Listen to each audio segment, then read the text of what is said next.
All right, we had a bunch of interesting stuff happen over the weekend. I want to start with a rally that took place in Cullman, Alabama. This is a relevant rally for two or three different reasons. Number one, this is sort of the start of the 2022 election. It seems to be getting going this early. Mo Brooks is running in Alabama. Donald Trump flew in. It was an all-day rally, and Donald Trump showing up there in the midst of bad weather and chaos and lies and delusions in support of Mo Brooks. Also relevant was this rally because of all the people who, of course, delusionally believed that Donald Trump was going to be reinstated as president during August. This is likely to be Donald Trump's last public appearance in August, unless some other rally gets scheduled for this last week or 10 days, 8 days that's left of August. And there was the belief among some, and I mean, obviously, this is ridiculous, but there was the belief among some that at this rally, Donald Trump was going to be reinstated as president. One such reason why some believed that was that CEO of MyPillow, Mike Lindell, who I interviewed a couple weeks ago,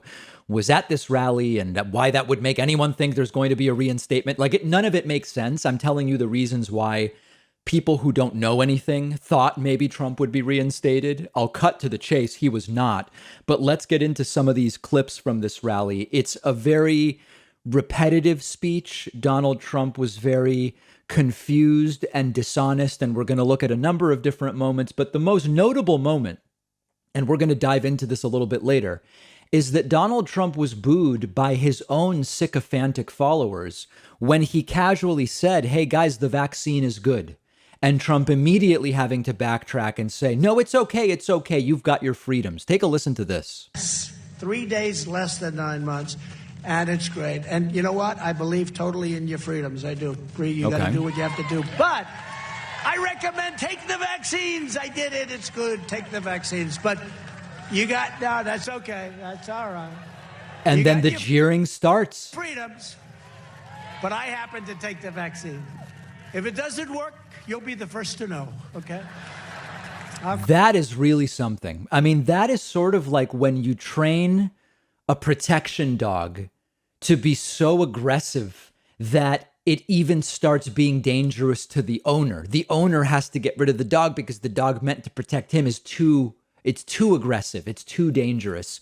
I think this is the first time that a rally crowd of Trump's actually booed him. I think they boo when he gets them to boo someone else, when he says something about Hillary or Biden or whatever. But I can't remember another time where they actually booed Donald Trump. A lot of the stuff during the rally was kind of the typical stuff. Donald Trump claiming that the election was stolen and that very soon you're going to see the evidence coming out. We've been waiting for months. I mean, will any of us still be alive when that evidence comes out? Take a listen. One of the first acts that Biden did after Mitch McConnell said, "We must get back to work. We have to get our country going. We have to approve him as the president." Even though the evidence was staggering, you'll see the evidence starting to come out. It's already come out far beyond what we need. By the way, far, far, far beyond what we need.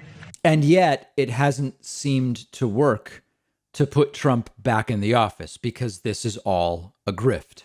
We have to get back to our country and running our country, Mitch McConnell. And the first thing that Biden did was sign 17 of the worst executive orders in the history of our country. Those executive orders actually were pretty good in that they undid a lot of the damage that Donald Trump did.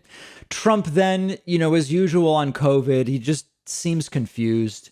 He weighed in on the Delta variant and he talked about how he's shaking hands with everybody and hopefully it doesn't cause an outbreak. He doesn't know. He didn't stop the virus, They say, oh, he gets wonderful marks. He doesn't get good marks. He's done a terrible job, including on vaccinations, including on everything else. And now the virus is back. The virus is back. I'm shaking hands with everybody backstage. I say, well, I don't know. Is this a good thing or bad? You'll read about it in 3 or 4 days, maybe. Hopefully not. So he seems to acknowledge that sometimes when he does these big events and he's hanging out with people and shaking hands, it causes spread. And listen, we know it happened. Herman Cain, at least in theory, got sick at a Trump rally and subsequently died. We don't know that for sure, but the timing of it certainly suggests that. Just always very confused. At a certain point during this event, Trump shifted over into what we might call foreign policy. Now, you might hear this and say, David, that's not really foreign policy. What I mean is he mentioned foreign countries. And when it comes to Trump, that's as close to foreign policy as we're ever going to get. Listen to this. You can't have weakness in the White House. They have to respect your president. When I was president, we only had strength. Remember the 59 shots we took at Syria? Now remember, those 59 shots at Syria, that's the bombing of the runway that he let Russia know about ahead of time, which was cleared and then reopened within 24 hours. That's the and I'm not an advocate of bombing. I'm just saying even Trump projecting strength on that, it was pretty pathetic. 59 missiles, every single one of them hit their target from 700 miles away. And I was sitting with President Xi of China, you remember? Having chocolate cake at Mar-a-Lago. It was wonderful cake. And when I said to him what we had just done, the missiles were launched, he looked at me and he goes, repeat. I didn't know he spoke English, actually. He said, repeat. I said, what did you just say? Repeat. So he spoke a little more English than I thought, because he never said hello, but he said repeat. So, of course, we don't know whether Trump is saying she said repeat the bombing or repeat what you said. It's a completely incoherent story, as are most of these. And then speaking of foreign policy, maybe one of the strangest moments of the speech, Donald Trump claimed that a 5-year-old was advising him on military issues. That's weird. But I asked the child, so what would you do after describing?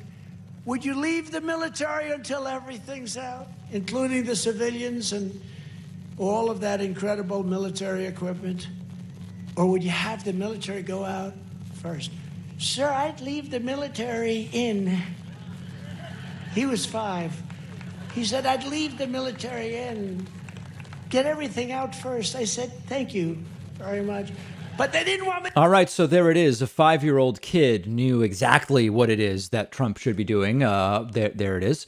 And then maybe the most sort of despicable moments were when Donald Trump started praising and shouting out complete and total lunatics like Marjorie Taylor Greene, who we'll talk about a little bit later, and later Mike Pillow, also known as Mike Lindell. Let's listen first to him talking about how great Marjorie Taylor Greene is. One of my favorite people. Oh, she's so smart. I hope she's around. She is an incredible woman. She's a brilliant woman, doesn't get credit for it, but we all know about that stuff. Marjorie Taylor Greene. Where is she?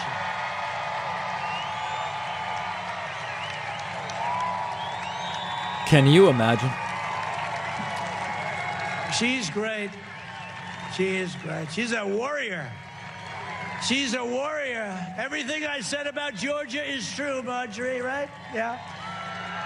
And that's really what it's about. She placates Trump when it comes to his bogus, baseless, exhausting, tired claims that actually he won Georgia and not Joe Biden. And then Trump talking about Mike Pillow, My Pillow CEO Mike Lindell. He likes him too. A patriot, a wonderful man. By the way, a patriot. A man who puts his guts into everything. A man that they don't treat properly. He's smart. He loves his country so much. He's willing to die for this country.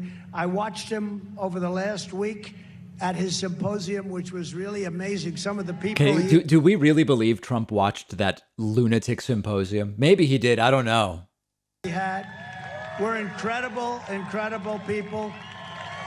Mike Lindell. Mike. And the crowd loves it. Yeah. So anyway, another completely unhinged rally. You know, the weird thing, we stream this live. The weird thing about Trump rallies is that the crowd is so sycophantic. I mean, at this point, they drive out to the middle of nowhere. It's just a field in Alabama. Thunderstorms. They're there all day waiting for Trump. Trump's an hour plus late, as always. And they just love the guy. They love him, love him, love him. And yet, number one, he mentions the vaccine and they boo him. And we're going to dig into that more because I think that's a big thing. But also, they very quickly check out and seem bored. At these events, it's this huge buildup. Maybe it's because they're exhausted by the time Trump actually comes out. As soon as Trump comes out to speak, they very quickly lose energy, and you see people on their phones. Often you see couples talking to each other and checking the time. You can tell they're talking about, how long are we really going to stay? This is sort of going nowhere. It's almost Castro-like. He's not going 6 hours, but sometimes going 2 hours talking about nothing. It's a very weird thing, which shouldn't surprise us because, after all, these are the people we'd expect to see at these events. I've struggled falling asleep at night and realized part of it could be because of the blue light coming from my phone and computer screens. And peer-reviewed studies have shown that blue light can suppress the hormone melatonin, which can make it difficult to fall asleep. Blue light can disturb your circadian rhythms. But it hasn't been an issue for me since I discovered BlueBlox glasses, which filter out that blue light. They're one of our sponsors. A lot of other companies are mass producing supposed blue light glasses in factories with no actual quality standards. BlueBlox glasses are made in actual optics labs at their headquarters in Australia. They have over 40 stylish frames, a prescription version, non-prescription, even reading glasses. And for every pair of glasses that BlueBlox sells, they give a pair of reading glasses to someone in need. You'll get 20% off when you go to blueblocks.com/Pacman. The link is right underneath this video, and there's free shipping worldwide on orders over $115.